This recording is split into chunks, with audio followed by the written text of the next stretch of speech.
Kanye West, now professionally known as Ye, is preparing to release his 12th studio album, Bully, and early industry projections suggest it could be one of the biggest commercial returns of his career. After a period marked by public controversy and self-imposed exile from much of the mainstream, the artist appears to be steering back toward the center of popular music, and the music industry is taking notice.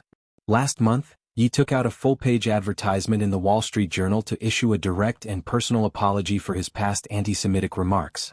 The statement acknowledged the global reach of his words and the harm they caused.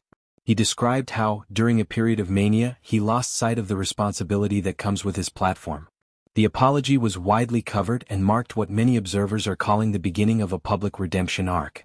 Industry tracker Hits Daily Double has projected that Bully could move between 250,000 and 275,000 album-equivalent units in its first week. If those numbers hold, the album would likely debut at number 1 on the Billboard 200, giving Ye his first chart-topping release in several years. Such a strong opening would signal that a significant portion of his fanbase has remained loyal despite the turbulence of recent years, and that new listeners may be willing to give him another chance. The anticipation for Bully is fueled by more than just nostalgia. Ye has been relatively quiet on the music front since the release of Donda in 2021 and its follow-up Donda 2 in 2022. In the interim, his public persona was dominated by political statements, controversial fashion choices, and very public personal struggles. The apology and subsequent steps toward stability have created a narrative of comeback that the music press has embraced. In a recent Vanity Fair interview, Ye credited his wife, Bianca Censori, with helping him recognize the need for professional help. He described a 4-month manic episode during which his medication was adjusted, leading to a severe depressive period. Censori, he said, encouraged him to seek treatment at a rehab facility in Switzerland. He spoke openly about the combination of medication, therapy, exercise, and clean living that has helped him find a new baseline and greater clarity.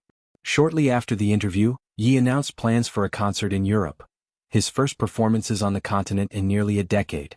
His last major European show was at the Glastonbury Festival in 2015. The announcement carried extra weight because several festivals and promoters had previously distanced themselves from him following his 2022 controversies. The fact that a European date is now scheduled is being interpreted as a sign that parts of the industry are open to his return. Bully arrives at a moment when Ye's influence on music, fashion, and culture remains enormous even after years of turmoil.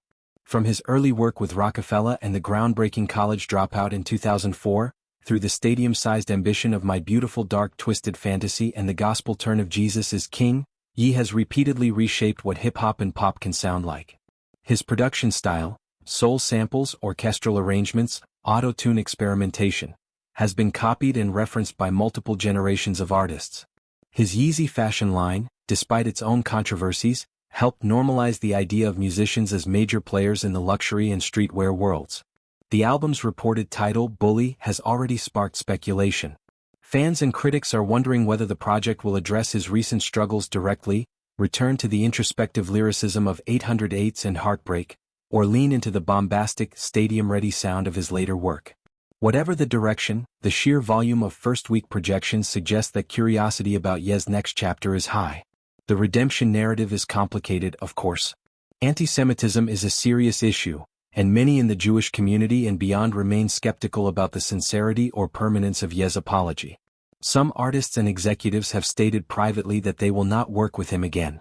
Yet the music business has a long history of separating the art from the artist when commercial potential is strong, and Ye's track record of delivering both critical acclaim and massive sales makes him a difficult figure to ignore completely.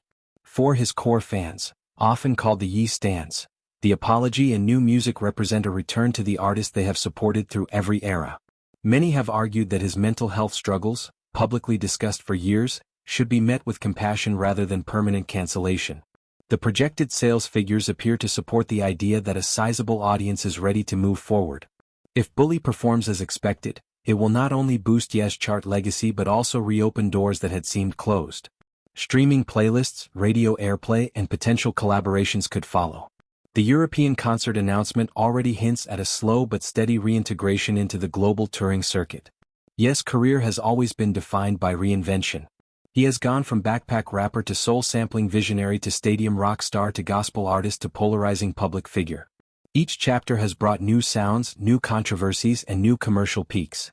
Bully may represent yet another pivot, this time toward stability, reflection, and a deliberate attempt to repair his standing in the wider culture. Whether the album ultimately delivers on its commercial promise or sparks fresh debates, one thing is clear: the music world is watching. For an artist who has spent the better part of 2 decades refusing to be ignored, the spotlight is once again turning in his direction.